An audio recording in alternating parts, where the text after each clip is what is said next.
सबको जय मसीह की सुप्रभात। आज का हमारा पवित्र वचन जो है वो मरकुस रचित सुसमाचार इसका 16वां अध्याय और वचन 17। और जिस विषय पर हम यहाँ पर आज चर्चा करेंगे वो है अशुद्ध आत्माओं पर अधिकार। आइए मैं वचन को पढ़ता हूँ। विश्वास करने वालों में यह चिन्ह होंगे कि वे मेरे नाम से दुष्ट आत्माओं को निकालेंगे, नई नई भाषा बोलेंगे। यहाँ पर यीशु मसीह के आने से पहले लोगों को शैतान और बुरी आत्माओं के बारे में ठीक से जानकारी नहीं थी। यीशु ने उन चीज़ों को आध्यात्मिक दिखाया जिन्हें कई लोग सामान्य समझते थे। उदाहरण के लिए यीशु ने हमें समझाया कि अधिकांश बीमारियां और रोग इनके पीछे शैतान का हाथ होता है।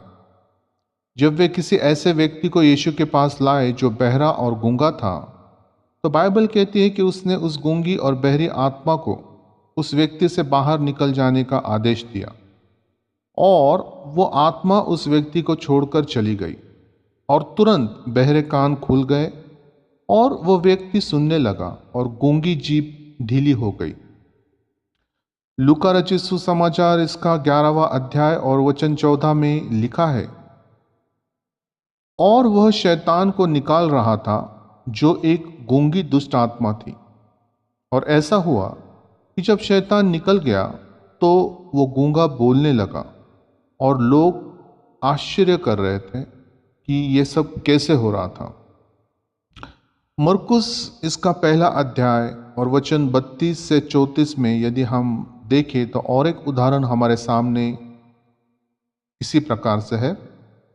लिखा है, और सांझ को जब सूर्यास्त हुआ तो लोग सब बीमारों को और दुष्ट आत्माओं से पीड़ित लोगों को उसके पास ले आए और सारा नगर द्वार पर इकट्ठा हो गया।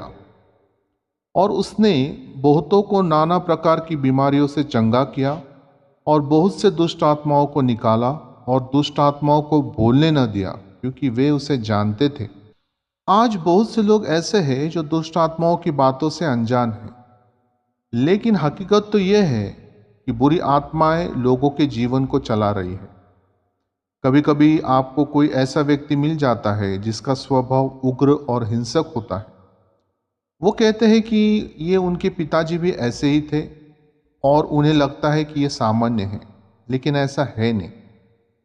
यह दुष्ट आत्मा ही है जो उन चीज़ों को उस व्यक्ति में कार्यरत कराती है। बाइबल अशुद्ध आत्माओं के बारे में बात करती है जो लोगों को अशुद्ध भी करती है और मनुष्य के जीवन में बुरे काम कराती है। उनमें से कुछ लोग अपने जीवन में निराशाओं को अनुभव कर रहे हैं। आपको अलग अलग क्षेत्रों में बहुत सफल लोग मिलते हैं जो अचानक शून्यता की ओर चले जाते हैं। वे सब कुछ खो देते हैं बिना यह जाने कि उन पर शैतानी ताकतों द्वारा आक्रमण किया जा रहा है। लेकिन परमेश्वर का धन्यवाद हो, मसीह में आपके पास शैतान पर उन्हें अपने मामलों से बाहर निकालने का अधिकार है। आपको अशुद्ध आत्माओं को बाहर निकालने में मदद के लिए किसी मिनिस्टर की या किसी और व्यक्ति की जरूरत नहीं है। मरकुस इसका 16 अध्याय और 17 वचन के अनुसार यीशु ने कहा कि हम में से हर एक कोई जो उस पर विश्वास करता है उसके नाम पर अशुद्ध आत्माओं को बाहर निकाल सकता है। यह हमारी दिव्यता का प्रतीक है, यानी हमारा डिवाइन नेचर का एक रिएक्शन है। इसलिए यदि आपके आसपास ऐसी कोई घटना या गतिविधियां हो रही हो जिससे आप कंफर्टेबल नहीं हो और आपको लगता है कि इसके पीछे शैतान का काम है, तो आप उसे यीशु के नाम से बाहर निकाल दें। आइए हम प्रार्थना करें। पिता परमेश्वर, मैं प्रभु यीशु मसीह के पवित्र नाम से आपके चरणों में आता हूँ।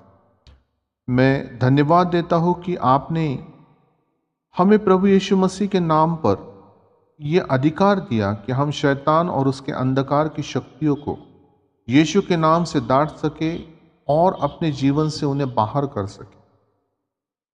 अब मैं शैतान और उसके अशुद्ध आत्माओं को मेरे साथ जुड़ी किसी भी चीज पर जोर देने या प्रभावित करने से रोककर इस अधिकार के प्रकाश में मैं चलता हूँ।